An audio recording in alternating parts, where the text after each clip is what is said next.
Hello, I'm Beth Stanley with TrainerTainment. Pretty excited today. I have Dr. Stephen Kirch, and y'all are just going to flip out with all that you're going to learn today. I first want to just say I'm so happy to be able to host ThinkTank Thursday. We're so busy. We're in a constant state of do. And I think that it's important for us to stop and just think a minute. And we really appreciate our sponsors who help this to be possible, and really appreciate our guests that take their time out of their busy schedule. And I'm just super excited to introduce you all to Dr. Stephen Kirch, certainly in that coaching and business growth space. His company is called Profit Minds. Man, I wished I'd have thought of that. Was that your idea, or was it a branding company that helped you? How did you come up with a name like Profit Minds? It was actually my business partner, Randy Haken. It was his idea. He likes to have minds as a part of whatever business that that's sort of way he thinks. Okay, Um, okay. and so it was his inspiration. And we kicked some things around and decided Profit Minds was the right moniker. Well, I love it. I love it because it's so funny. Was visiting with another friend of mine recently, and revenue is one thing, but what we get to take to the bank is the profit. And I think, and I'm a typical visionary, and I have sales deep in my background, and so I always think there's nothing that more sales can't fix. But that's not exactly true, because it's got to be profitable sales. Tell us your story. Tell us how you got here. What kind of experience do you have in your background that has brought you to this place in your life, and kind of describe to us what it is you do. Yeah. Well, thanks, Beth. And it's a pleasure to be here, a pleasure to talk to you and to your audience. So I have a bit of an unusual story for somebody who does what I do. Okay. I have a PhD in physics. Oh, well, that makes you way smarter than me. Well, I don't know. I'm way more educated than you. I don't know about way Oh, smarter. okay. All right. I All can go right. with I spent a long time in school. that. Okay. But I finished my PhD and got hired by this little company in New York that you probably have heard of. It's IBM, Oh, yeah. Itty Bitty Machines, or Yeah. I've Been Moved, I think is the other acronym that they say but I worked for them. My wife and I both had jobs with IBM for about 9 years. Okay. Both of our girls were born in New York. But then they turned my job into something that I wasn't really excited about. Oh, Um, and so I started passing out my resume. okay. Um, and this little company in California called me and said, "Hey, we'd like you to come run our failure analysis work." So I worked for Intel for Oh, just shy of 22 years. another small. Another small Okay. sort Okay. of high tech kind of startup, kind of, yeah.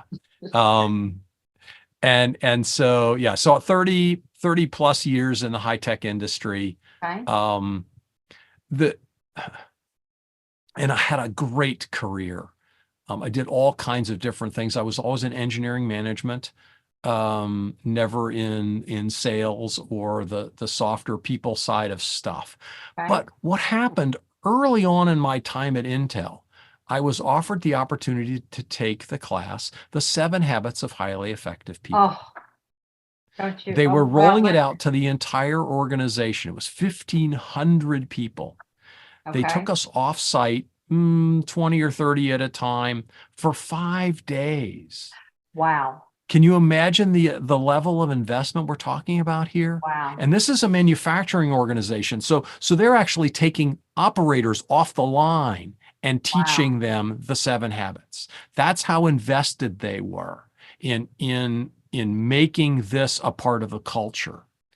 Um, well, they were looking for instructors. And so I immediately put my hand up. It was such a transformational experience for me, that I knew I wanted to share that with others. And I also knew that the best way to learn something is to teach it. Yes, I listen, you're talking to a lady who owns a coaching and a training company for the last 20 years. I got goosebumps Yeah. when you said that they made that investment in those Yeah. 1,500 people. And I love Stephen Covey. You want to guess what my favorite habit is? I'm going to guess it's habit 3, but it might be habit 5. Well, you have to say them because I don't know them by numbers. I didn't teach it. Okay. So, habit 3 is put first things first. Okay. Okay. Yeah, Habit 5 is seek first to understand. that's the one. That's the one. Seek first, understand. And it's been such a powerful Mm-hmm. we live in such a judgmental world, and we make stuff up. What- in the absence of information, the imagination can run wild, right? And Yeah. and Oh, I we don't know. do. We create a story if there isn't We one, do. right? We just make stuff up, and then that's our story. It's not the truth about the other human. And I think with my children as they were teenagers, and you need a lot of help when your kids are teenagers. um, in my relationship with my significant other, and certainly in relationship with team members and people that you're trying to lead. If I actively practice that seeking first to understand, it is it's It's a it's game just such changer. it's that coming from a place of curiosity. Yeah. I learned it young, and Yeah. yeah, I love it. So anyway, sorry, I didn't mean to That's interrupt. okay. So I taught the class. Okay, I've been a certified facilitator now of that for like 25 years. that's wonderful. Um, and along the way, while I was at Intel, because one of the cool things about Intel as a company, they require all senior leaders to teach at least 3 classes a year. Oh wow, that's cool. Yeah, and of course, that's the way they perpetuate the culture. But it's Yeah, also then you're role modeling the things that you're yeah, teaching. So you're very aware that when you're in a room and you've taught the effective meetings course and you're running a meeting, well, you better use the effective meetings to run your meeting, or there's a certain disconnect, right, right? So right. so it was a way of perpetuating the culture, a way of making sure that the senior leaders understood the importance of what was being taught. Um, Yes, that's and cool. so I got certified not only in the 7 habits, but a number of other courses that I would teach throughout my tenure at Intel. And I got Oh, flown around the world actually to wow, teach. Even though I was an engineering manager, I was recognized as a pretty good instructor. that's Um, and so when I contemplated this thing called retirement, I thought, boy, it would be fun to hang out a shingle as a productivity coach and to okay. continue to work with small business owners. And so I started down that path. Um, and Beth, the thing that I discovered was that small business owners have absolutely no clue what their time is worth. Oh, that's profound. Um, That's and profound. Well, right. I mean, because listen, as a small business owner, and coming through the things I've come through in the last 20 years, there were many times like, and I know this is what happens. We make sure everybody else gets paid first.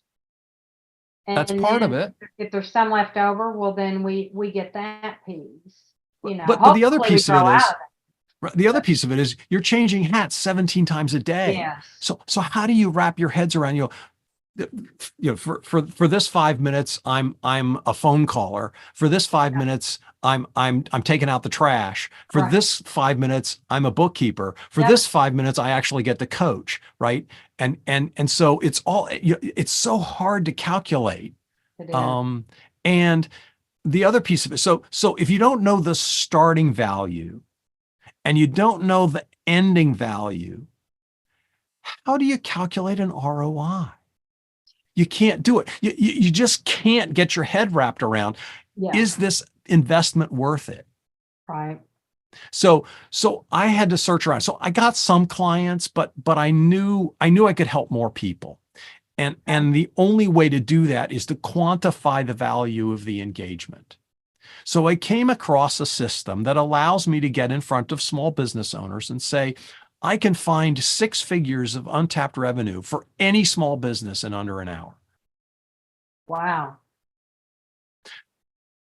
And that's a pretty bold claim, but Yeah. the system actually works. And that was the impetus to create Profit Minds.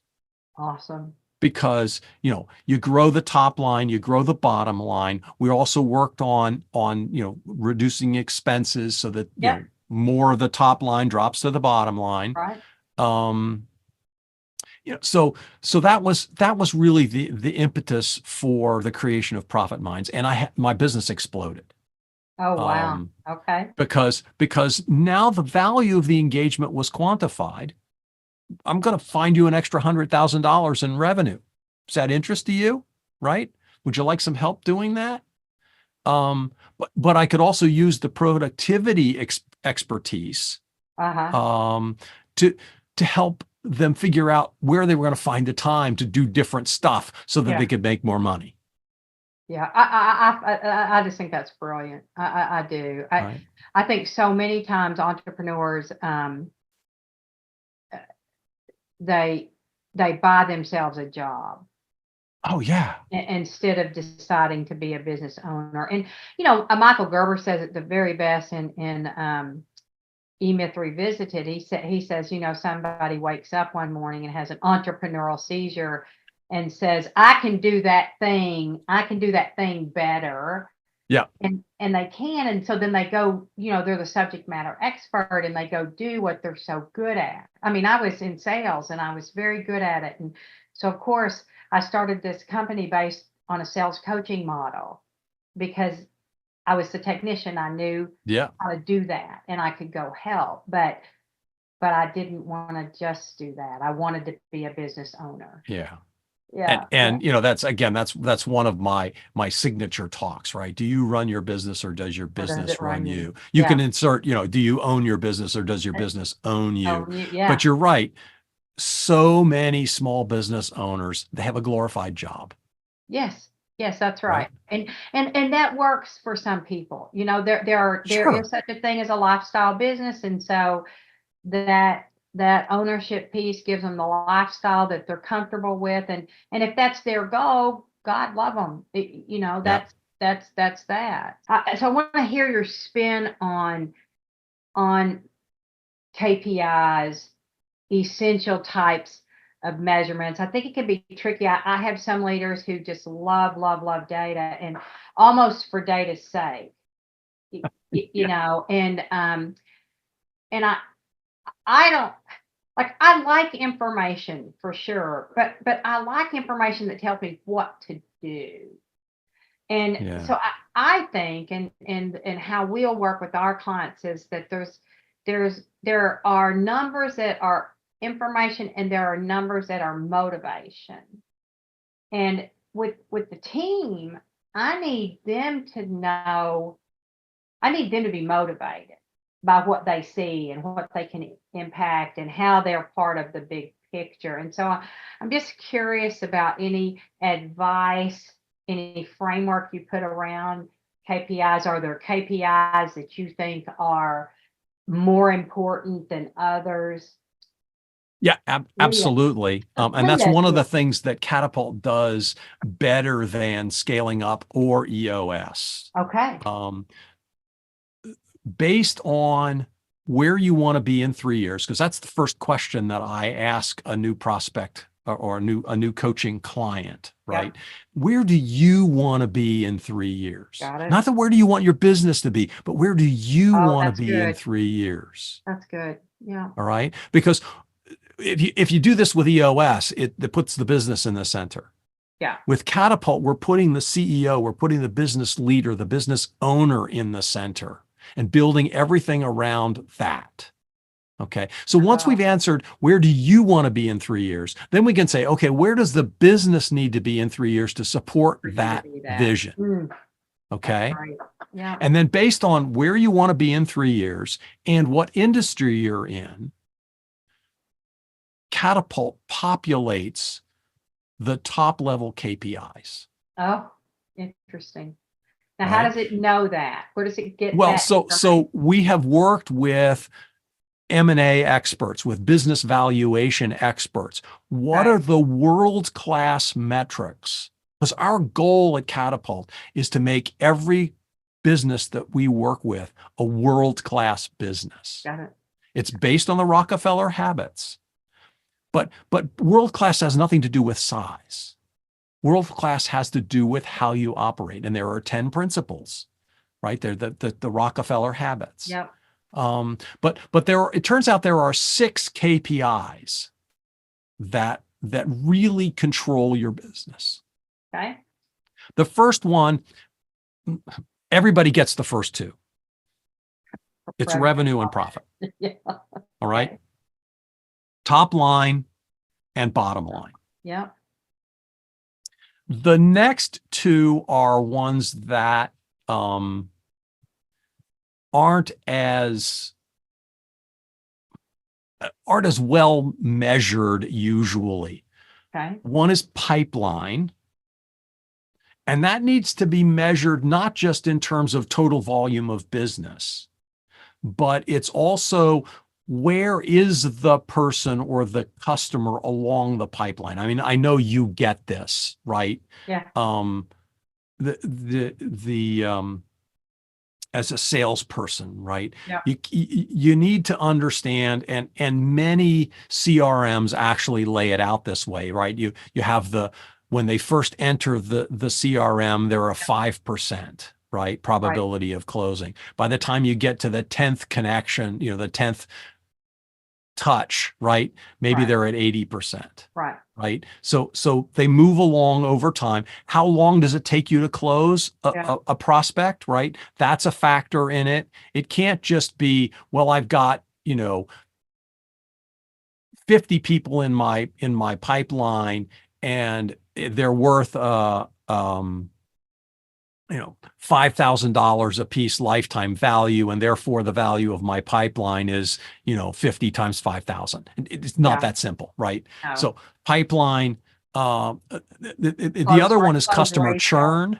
Yeah. The fourth one is customer churn. Yep. How loyal are your customers? And this needs to be measured in terms of revenue, not number of customers, because obviously losing a 10% customer is a lot bigger deal than losing a 1% customer. Oh, that's interesting, because we're measuring at TrainerTainment, we measure retention, and I measure it in, like, we have a goal of months, which really equate to 3.5 years, and because then I can project. Sure. And we know the value of an average client, but I had not thought of it in terms of is it a 1% client or is it a 90% client? That's very interesting. Yeah. So that's and the other 2 are metrics that most small businesses don't pay attention to. One is revenue concentration. You don't want to have any more than 20% of your revenue coming from whether it's one client or a we'll say a licensing agreement, right? If you are a reseller, for example, right? You don't want to have more than 20% of your revenue tied up in any one source of business. It could also be if you get a lot of referrals from one particular person. Okay. Like, and what happened to your business if that person went away, right? Right. Anytime you have more than 20% in one bucket, yes. Yeah. It's a risk. Right. So if you were to go to business line or customer or Or revenue referral stream. source Okay. or a licensing agreement, right? So Okay. one of the examples that Peter uses is that he had a business once that was 90% based on some product that they were reselling from IBM. Okay. And IBM decided to change the licensing agreement and double the price. Oh, wow. Okay. And all of a sudden his business was no longer profitable, Yikes. right? Okay. He tells That's another story of a business that had 35% of its revenue from one customer, yeah. Yeah. right? They Yeah. went to the bank, not that they were at risk of losing that customer, but they went to the bank to get the valuation, and the bank discounted it by 35%, Oh my God. They discounted it the whole amount, not the even a whole piece amount. of it. Wow. Okay. Okay. Because if that goes So, away, it's gone, right? You don't lose like half of it, right? So that's that's the fifth one. The sixth one is employee engagement. and how are you measuring that? Well, so there are a variety of ways of measuring it. There are some tools out there. I think the one that I've seen that people use is called, I think, Tiny Pulse, something like that. Okay. Okay. I have seen other methodologies of doing that. A really interesting thing. So on the customer satisfaction, everybody knows about the NPS, right? The Uh-huh. Net Promoter Yeah. Score. Yeah. How likely, just for the listeners who may not be familiar, how likely are you on a scale of 1 to 10 to recommend my product or service to a friend or family member, Right. right? Or to a work colleague, or Right. it's a one question survey. Yeah. And if you get a score of 9 or 10, that's a +1. If you just get a score of 6 or less, that's a -1. Sevens and eights don't count. And then you do an Okay. arithmetic combination of those numbers. So if half of your customers give you a 9 or a 10, and the other half give you a 6 or a 5, right? Then It's your NPS is 0, because okay. those two cancel out, Got it. right? Turns out a world-class score is 80. That's one of the metrics that we recommend that people use as a measure of customer satisfaction. You can do the same thing if you have a large enough company. You can do the same thing with an employee survey. How likely are you on a scale of 1 to 10 to recommend working here Got to it. a friend or family member? Got it. Do the same question and treat it the same way, and try to shoot for an 80 NPS. Uh, what about tenure? What about tenure? Would employee tenure be any sign of engagement if the I mean, how long average? they stick around? Uh-huh. It can be. Certainly,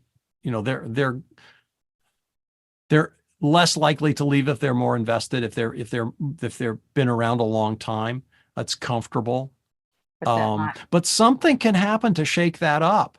yeah. I was given a workshop yesterday, and one of the questions came up, well, how do you ensure that because one of the things that we talk about is leadership turnover, right? You want to make sure Okay. your leaders are retention of your leadership team is really important, right? Yeah, got it. I said, and retention of key employees is also important. I recommend what we call a stay interview. Oh, okay. Take the employee to lunch and focus on how valuable they are to the organization. What is it that you love about your job? If you could wave a magic wand and change one thing about your job, what would it be? It's good. Yeah. Right? The statistics are really clear. People don't leave jobs because of money. Really They manage. leave their manager, they leave their boss, they leave their Yeah. position. Yeah. And so if you want to make sure that your employees stick around, once in 3 months, once in 6 months, take that employee to lunch. Explain to them how valuable, how pivotal they are to the organization. And ask them for feedback. Yeah. What's going great? What are the problems? What would you change if you were in my shoes? What would you change about the organization? Yes. What would you change about your job? Is there anything I can do to make you happier? That's great. That's great. I love it. I love it. I did that when I was at Intel. The last job that I had at Intel for the last couple of years, I stood up in front of the organization and I said, my job is to make sure you can do your job and that you are excited about what you're working on. If you're not excited about your job, come talk to me. That's great. Because I will either find you a project that you can work on that you're more excited about, that you're excited about coming to work every day, or I'll help you find another job. Wow. That's awesome. I bet you had tons of loyalty. I did. I was brought in often as, well, 2 or 3 times anyway in my career. I didn't jump around jobs too often. I had most of my jobs was 2 to 3 years, maybe 4 years. But I was brought in several times as somebody to pull an organization back together. Okay. So those are the metrics. But I wanted to touch a little bit more on picking the right metrics, the key performance indicators. And we talked a little bit about this in Dallas. The difference between a lead measure and a lag measure. Yeah. Right? A lag measure measures what has happened. That's the information, right? That's and those are easy to get. Yeah. Right? Yeah. For a salesperson, right? It's how many deals did you close? What was the value of the deals that you closed? Right? That's a lag measure. It tells you how effective you have been. If you're trying to lose weight, right? It's stepping on the scale. Yeah. Lag measures are often very easy to come by. So when you talk about your folks just wanting to collect data, most of the data that they collect is going to be lag measures. It's going to measure what has happened, the result of the activities. What's really important in terms of growing your business is lead measures. Yes, agreed. Right? A leading indicator or a lead measure has 2 characteristics. It's predictive and it's influenceable. Oh, yeah. That's beautiful. Yeah. Right? So let me give the classic example, right? The classic example is you're trying to lose weight. People who are successful at losing weight, yes, they step on the scale on a regular basis, maybe once a week, maybe every day, whatever. But they step on the scale because you need to know where you are, right? That's important. But people who are successful at losing weight focus on 2 things. Do you know what they are? They're both lead measures. The things that we can do to get those results. So, for instance, 2 things. 2 things. Yep. Diet and exercise. Exactly. Yeah. Both of those things are leading measures. Yeah, they are. How many times do you work out every week? Yeah. How many calories do you consume every day? Yeah. Those are the, and the Weight Watchers does it with a point system, which is somewhat equivalent, but it's also, it's of course the kind of calories that you consume as well. But the point is, with exercise, the more you exercise, the less you will weigh. You'll burn calories and the fat will go away. So it's predictive. It's also influenceable because you can decide how much you exercise and how hard you exercise. Yes. Right? Yeah. We were talking before we came on that you have recently joined a new gym. Yeah. And seen some dramatic results. That's correct. That's correct. So, I would say I'm so passionate about what you're talking about especially in the world of sales, because revenue is a result, lagging indicator, what you close, a What's the result. leading The indicator? leading indicators are the meaningful conversations. It's not even the number of calls that you make, although that's important to pay attention to, because if it takes 10 calls to reach one person, then and you need to reach 10 people each week, well, you're going to have to make 100 calls probably. So but what really causes sales are meaningful conversations. And I define a meaningful conversation as you have a clear picture of what to do next with that lead. You were talking about how people move through the Yep. through the pipeline, Through but the absolutely. I can tell everything about what's going on first by the number of meaningful conversations. If I'm not getting enough of those, I'm absolutely going to look at what's behind that number, and that is how many attempts are you making. Right. And then if those two things aren't showing me exactly what's going on, I can look at close ratio. Sure. And no, we need to work there because, you're doing these two things, but we're still not getting results. We must not be getting people to the finish line. Right. And so right. that's you can look, all of those things are predictive and influenceable. That's right. They're all leading measures, right? They are.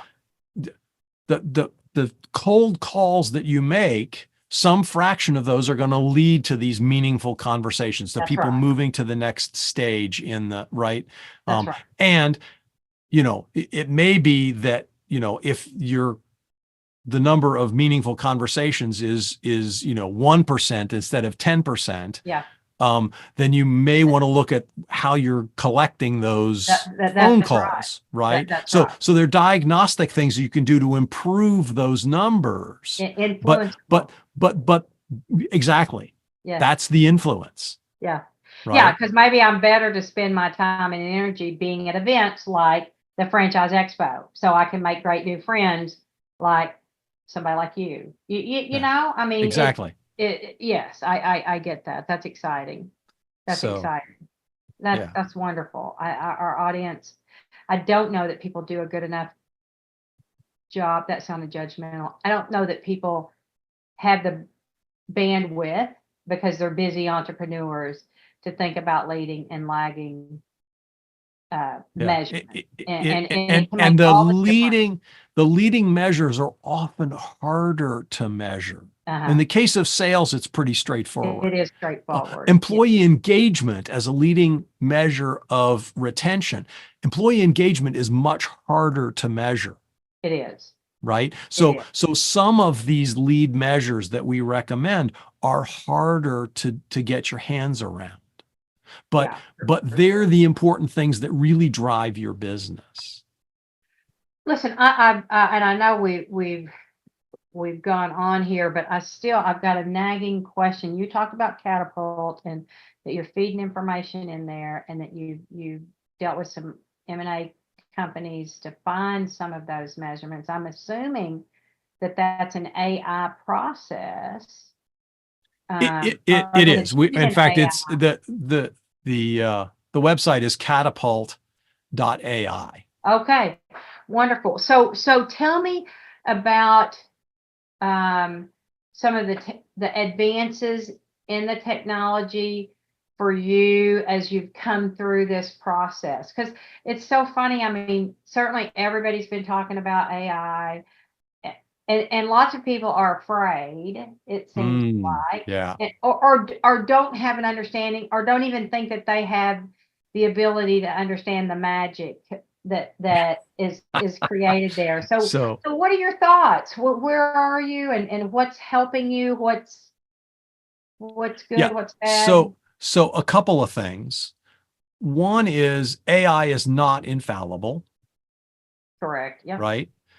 It's a marvelous tool, but somebody suggested to me, and I really like this analogy, that AI is like an incredibly patient intern.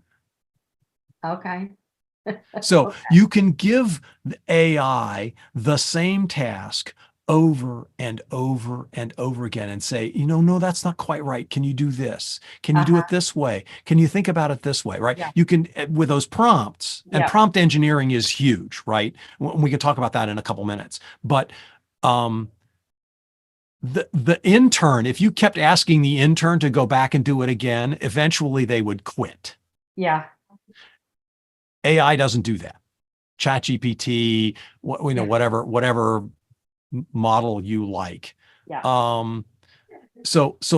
But they are not experts, and they are going to sound authoritative Yeah. and absolutely convicted about what they tell you and be completely wrong. Yeah. So you need to have enough expertise in the area in which you are querying the AI model to know Or whether or confirm. not it's correct. Right. Or to confirm any Right. kind of statistic or Right. what. Yeah. I mean, So that's the caveat. But I will tell you that anybody can learn to do this. yeah. It is not rocket science. Trust me, I can do rocket science. This is It's not not rocket it. science. Somebody behind the scenes did the rocket science part. Exactly. We Exactly. mere mortals But just need to know how. recognize ChatGPT doesn't know anything. Yeah. All it's doing is predicting the next word in the sentence. When it What's does the it so fast. most likely next word? By taking all of the information that it's been trained with, right? So it searches all of the possible next words and says, this one shows up more often than the other one, so I'm going to put that one in. Okay. That's the way it works. So it doesn't know anything. Okay. It's just saying, well, this is the most likely next word. And it does that very, very quickly. Yeah. And it's pretty effective. I mean, I've been blown away by some of the things that I've been able to do.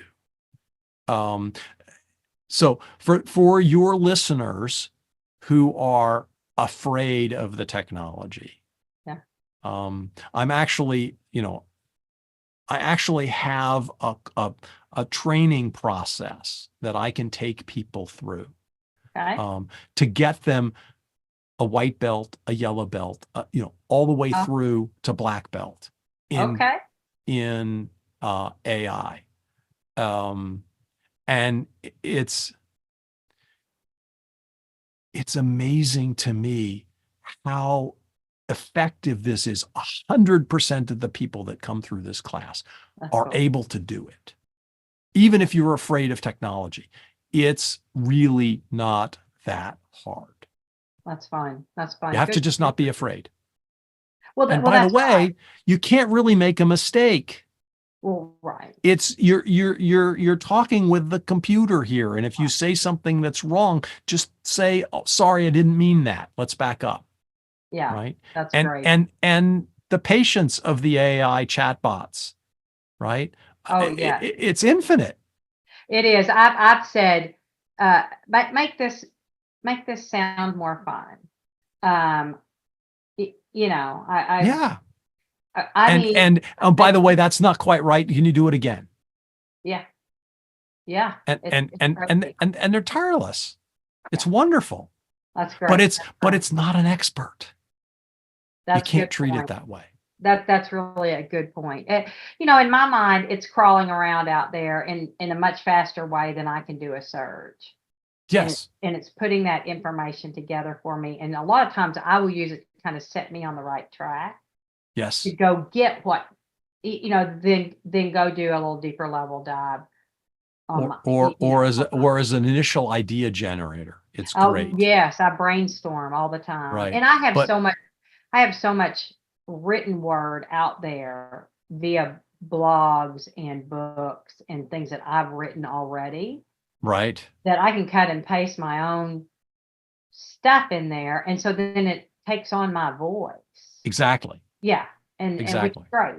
That, I really Yes. like that. So, well, Uh, listen, this was great. You and I could spend the afternoon. I took a full page of notes. I don't know when I've done that during Think Tank, but buddy, I was thinking, thank you so much. Is there anything else you'd like to talk about today before we let you go? And I'll check with my folks. Our think tanks are usually pretty short. And so this may be a 2 or 3-part series. So I just want you to know that. And because I think there's some really, really valuable pieces here that'd be so good for our audience. And I just respect and appreciate your time so much. yeah. We didn't even talk about any of the productivity stuff that I do. Oh, will you promise to come back? I'd be happy to come back. Let's do that. Let's absolutely do that Yeah. because uh, I think you have a great title.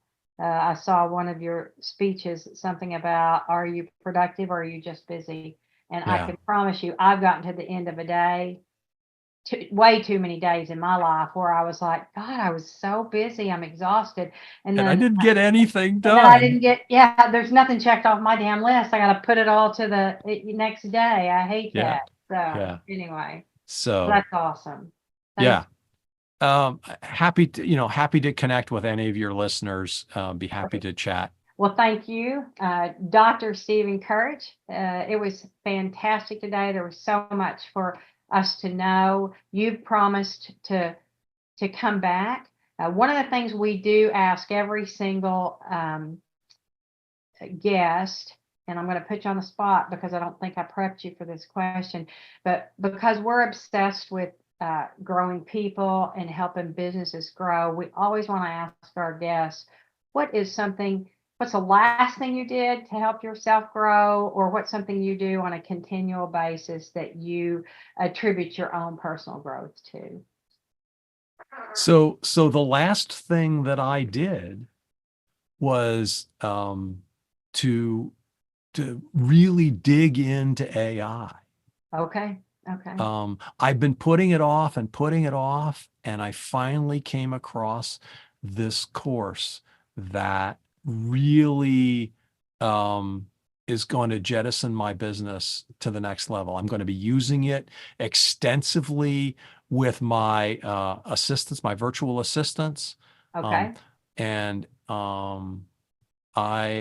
so I am constantly learning new things. That's good. Um, I was so sure you were going to say that it was that you read Beth Stanley's I People Power did. I People. did read the book. I did read the book, but That's awesome. No, that's that was 3 weeks ago. oh, there you go. So I asked you about the That most wasn't the last. recent. You asked me the last thing, That there you go. and the last thing was this really digging into AI. That's great. That's great. Well, I thank you. I thank our sponsors. I thank you all that took time out of your busy schedule to listen.